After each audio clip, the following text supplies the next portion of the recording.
Price Lord. எல்லாரும் கர்த்தருக்குள்ள சந்தோஷமா இருக்கீங்கன்னு நான் விசுவாசிக்கிறேன். தேவனோட கிருபையினால இந்த வருடத்தில் 7 மாதங்களை கடந்து இந்த 8வது மாதத்துக்குள்ளாக நம்ம அடி எடுத்து வைக்க போகிறோம். ஸோ எப்பயும் சொல்கிறது தான் இப்பயும் சொல்கிறேன்.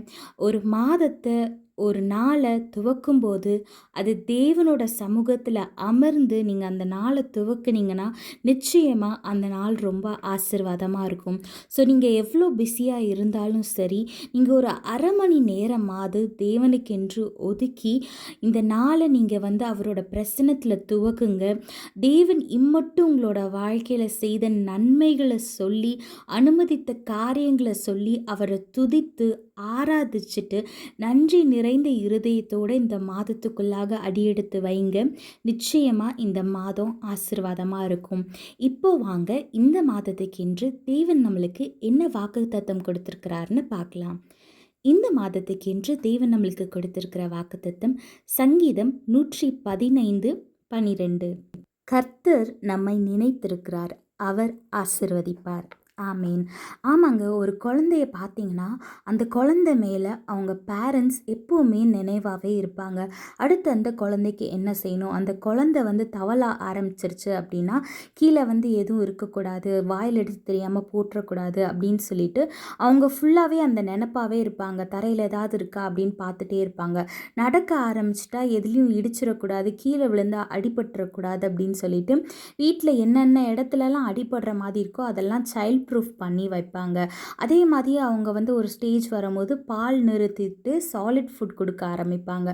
அப்படி சாலிட் ஃபுட் கொடுக்க ஆரம்பிக்கும் போது அது எந்த அளவில் கொடுக்கணும், என்னென்ன சாப்பாடு கொடுக்கணும், அதை எப்படி சமைச்சு கொடுக்கணும் அப்படின்றதுல ரொம்ப கவனமாக யோசித்து பண்ணுவாங்க. உலக பிரகாரமான பெற்றோரே அவங்க பிள்ளைங்க நினப்பாவே எந்நேரமும் இருந்து அவங்களுக்கு என்ன தேவைன்னு பார்த்து பார்த்து செய்யும் போது தேவன் நம்மளை எப்படிங்க மறப்பார். உங்கள் சூழ்நிலைகளை பார்க்கும்போது, நீங்கள் கடந்து வந்த பாதையை பார்க்கும்போது உங்களுக்கு தோணலாம், ஏசப்பா என்னை மறந்துட்டாரோ, இந்த சூழ்நிலையில் நான் இருக்கேனே, ஏசப்பாக்கு இது தெரியலையா, என்னை மறந்துட்டாரா, இல்லை நான் செஞ்ச பாவத்துக்காக என்னை ஒதுக்கி வச்சுருக்காரா அப்படின்னு சொல்லிட்டு பல எண்ணங்களோட பல குழப்பங்களோட நீங்கள் இந்த மாதத்தை ஒரு ஏக்கத்தோடு அவரோட சமூகத்தில் அமர்ந்திருக்கீங்க அப்படின்னா தேவன் இன்னைக்கு உங்ககிட்ட தான் பேசுகிறாரு. அவர் உங்களை மறக்கலைங்க. அவர் என்னாலும் உங்களை மறக்க மாட்டார், என்னாலும் உங்களை கைவிட மாட்டார். அவர் ஒரு சில சூழ்நிலைகளை அனுமதிச்சிருக்கார் அப்படின்னா அது நன்மையானதாக இருக்குமே தவிர ஒரு நாளும் உங்களை அழிக்கணும், உங்களை காயப்படுத்தணும்னு இருக்காது. ஸோ நீங்கள் எந்த சூழ்நிலையில் இருந்தாலும் நீங்கள் அந்த சூழ்நிலையை பார்க்காதீங்க, கவலைப்படாதீங்க. ஏன்னா இந்த மாதத்தில் தேவன் உங்களை ஆசிர்வதிக்கிறார், தேவன் உங்கள் மேலே நினைவாக இருக்கிறார். ஒவ்வொரு காரியத்துக்கும் ஒவ்வொரு சீசன் இருக்கும். விதைக்கிறதுக்கு ஒரு காலம் இருந்தால் அறுவடைக்கு ஒரு காலம் இருக்கும். அதே மாதிரி இந்த நாள் வரைக்கும் நீங்கள் கண்ணீரோடையும் கவலையோடையும் பல கஷ்டமான பாதைகளை நீங்கள் கடந்து வந்திருக்கலாம். ஆனால் இந்த மாதம் உங்களோட கண்ணீரெல்லாம் களிப்பாக மாறப்போகுது, உங்கள் துக்கம் எல்லாம் சந்தோஷமாக மாறப்போகுது. தேவன் அப்படியே உங்கள் வாழ்க்கையை திருப்பி போட போகிறார். உங்களை அளவுக்கு அதிகமாக நீங்கள் கேட்டதை விட, நீங்கள் நினச்சி பார்த்ததை விட அதிகமாக தேவன் உங்களை ஆசீர்வதிக்க போகிறார். யோசேப்பை பார்த்தீங்கன்னா அவரோட சகோதரர்லாம் அவர் மேலே பொறாமப்பட்டு அவரை குழிக்குள்ளே தூக்கி போட்டாங்க, அப்புறம் அடிமையாக விற்று போட்டாங்க, அப்புறம் அவர் மேலே பொய் பழி போட்டு அவரை சிறையில் போட்டாங்க. அப்புறம் அவர் சிறையில் இருக்கும்போது ஒருத்தருக்கு அவரோட கனவுக்கு அவர் அர்த்தம் சொல்லி, இந்த கனவு உனக்கு நிறைவேறும் போது நீ என்னை நினச்சிக்கொள்ளு, பார்வோனிடத்தில் என்னை பற்றி சொல்லு அப்படின்னு சொல்லுவார். ஆனால் அந்த நபர் மறந்துடுவார். தேவன் பர்பஸ்ஃபுல்லாக அவரை மறக்க வச்சார். ஏன்னா அந்த நாளில் பரிந்து பேசியிருந்தா அவர் அந்த சிறையிலேருந்து வெளியே வந்திருப்பாரே தவிர அவருக்கு ஒரு உயர்வு வந்திருக்காது. ஆனால் ஏற்ற நேரத்தில் பார்வோனுக்கு ஒரு சொப்பனம் வந்தப்போ இந்த சொப்பனத்துக்கு சிறையில் இருக்க யோசிப்புன்னு ஒரு நபர் விளக்கம் தருவார் அப்படின்னு சொல்லி சிறையிலிருந்து வெளியே கொண்டு அவரோட சொப்பனத்துக்கு பதில் சொல்லி பார்வோனை மகிழ்ச்சியாக்குனதுனால பார்வோன் அவரை உயர்த்தி வைத்து ஒரு அதிகாரியாக வைத்தார். ஸோ யோசேப்பு இந்த ஒவ்வொரு சிச்சுவேஷனையும் தாண்டி வரும்போது அவர் சந்தோஷமாக இருந்திருக்க மாட்டார். ஒவ்வொரு சிச்சுவேஷன்லேயும் அவ்வளோ வேதனைப்பட்டிருப்பார். நம்ம சகோதரர்களே இப்படி செய்கிறாங்களே, நம்ம இப்படி இருக்கோமே அப்படின்னு சொல்லிட்டு ஒவ்வொரு நாளும் வருத்தப்பட்டிருப்பார். ஆனால் தேவன் அந்த வழியில் அவரை கூட்டிகிட்டு வந்தனால தான் யோசேப்புக்கு அந்த உயர்வு வந்தது. தேவன் யோசேப்புக்கு காமிச்ச சொப்பனம் நிறைவேறினது. ஸோ இதே மாதிரி தான் நம்மளோட வாழ்க்கையில் நம்ம ஒரு சில கரடுமுரடான பாதைகளில் கடக்கும்போது தேவன் என்ன மறந்துட்டாரா, என்னை காயப்படுத்தணும்னு இதை செய்கிறாரா அப்படின்னு யோசிக்காதீங்க. தேவன் ஒரு சில சூழ்நிலைகளை அனுமதிக்கிறார்னா அவர் உங்களுக்கு கொடுத்த அந்த வாக்குத்தத்தத்தை நிறைவேறதுக்கு நீங்கள் அந்த சிச்சுவேஷனை தாண்டி வரணும்னு அர்த்தம். நீங்கள் கார் வச்சுருக்க ஒரே ரீசன்னால் அந்த கார் எடுத்துகிட்டு உடனே ஹைவேஸ் போயிட முடியாது. அந்த காரை எப்படி ஓட்டணும்னு நீங்கள் ஃபஸ்ட்டு கற்றுக்கணும். அதை கற்றுக்கிட்டு லைசன்ஸ் வாங்கணும். அதுக்கப்புறம் தான் நீங்கள் அந்த காரை ஓட்ட முடியும். இதே மாதிரி உங்களோட வாழ்க்கையில் உங்களுக்கு நீங்கள் கடந்து வர இந்த பாதை உங்களுக்கான ப்ரிப்பரேஷன் டைம். ஆனால் இந்த மாதம் அந்த சோதனையெல்லாம் நீங்கள் தாண்டி வந்துட்டீங்க. இனிமேல் உங்களுக்கு சோதனையின் காலம் கிடையாது. சோதனையின் காலம் முடிந்து விட்டது. நோவாவை அந்த பேழையில் தேவன் போட்டு அந்த கதவை அடைச்சதுக்கப்புறம் எல்லா தண்ணியும் வத்துனதுக்கப்புறம் தேவன் அந்த கதவை திறந்து விட்டார்.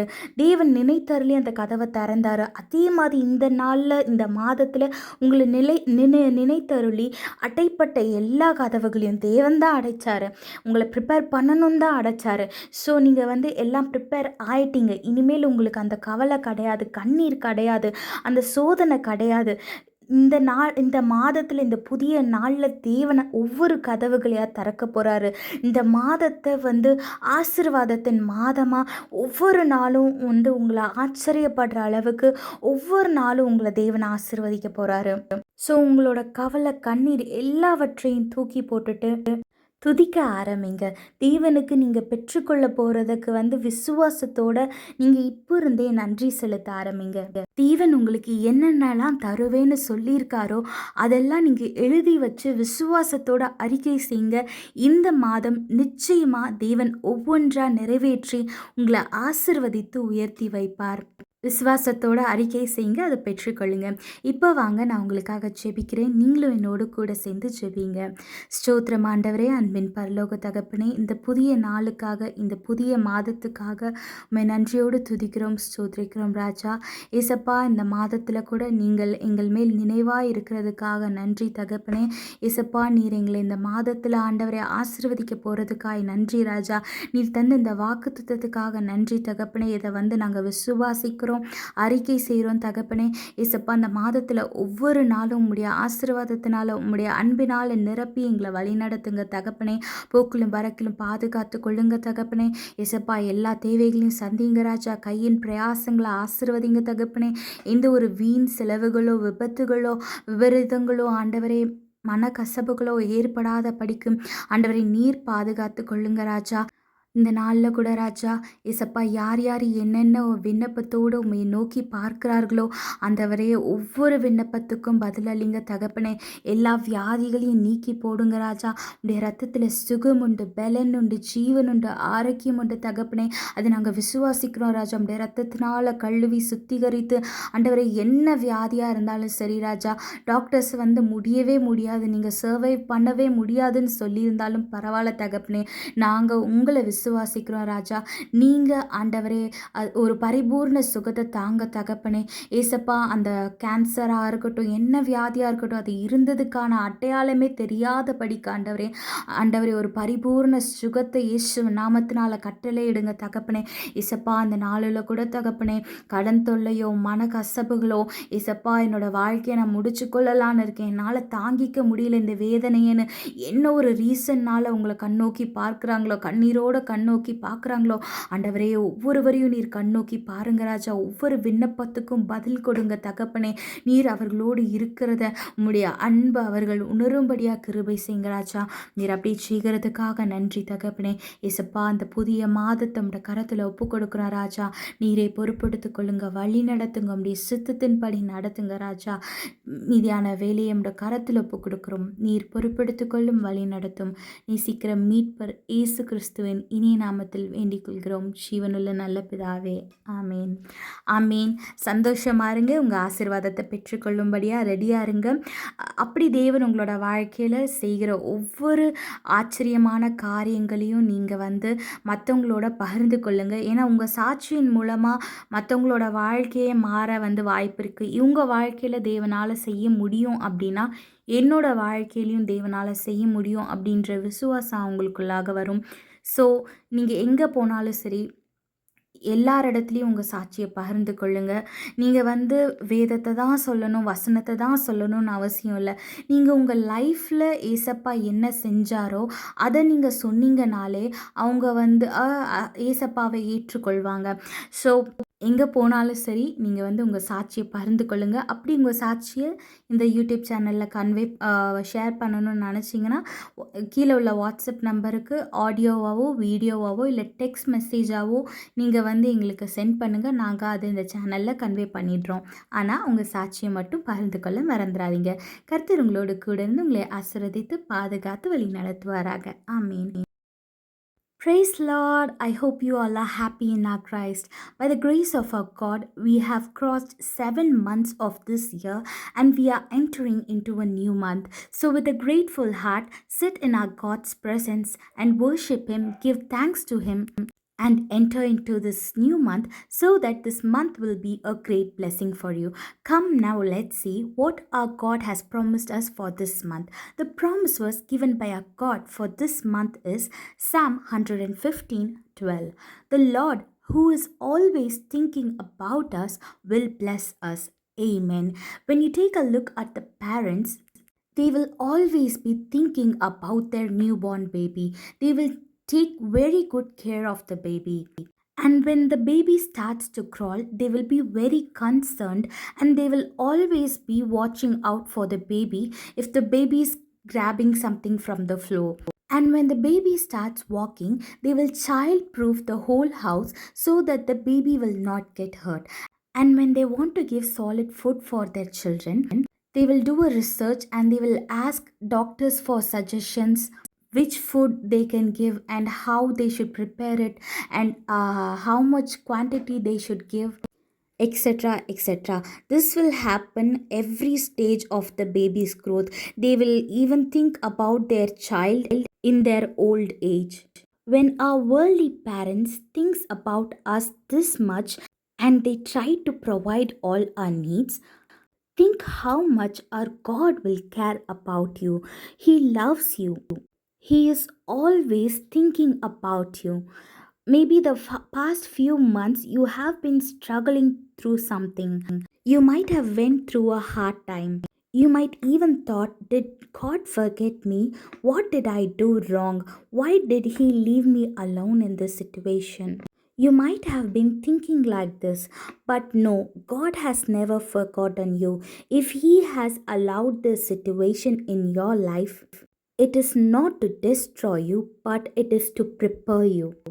When Joseph shared his dream to his brothers that his family were bowing down to him, it made their brothers very jealous.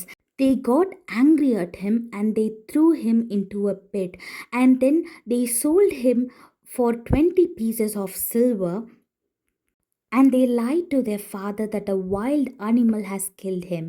And then in Egypt, Joseph was sold as a slave, and because of a false accusation, he was put in prison.